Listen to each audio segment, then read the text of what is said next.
ngak lemut bangan pin mong iya pi balenga eno shiteng linti pi ong ba pim itu shu yanga o pim itu shu ya minta lara pin tip ya ka jing shisha onga tiba pi dang ye dianga na marbala dang am iyo iya pi kat no baid nga siaw long thali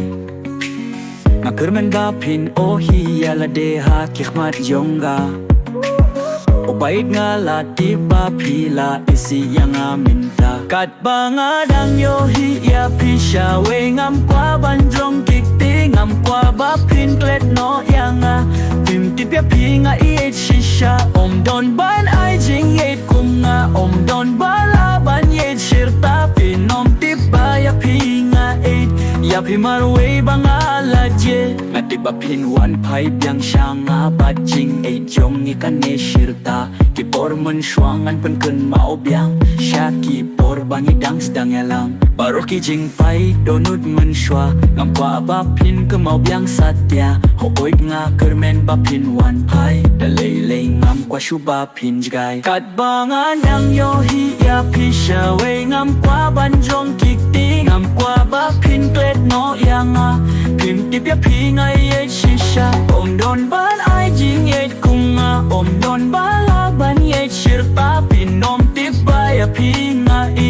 ya pi mar we banga la je nga kwa ya pi bad nga menta nga kwa ya pi bad nga shirta pi bad nga pi bad nga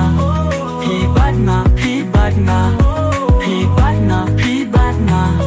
pi bad nga pi bad nga kat banga dang yo hi ya pi sha we ngam kwa ban jong kik ti ngam kwa ba pin klet no yanga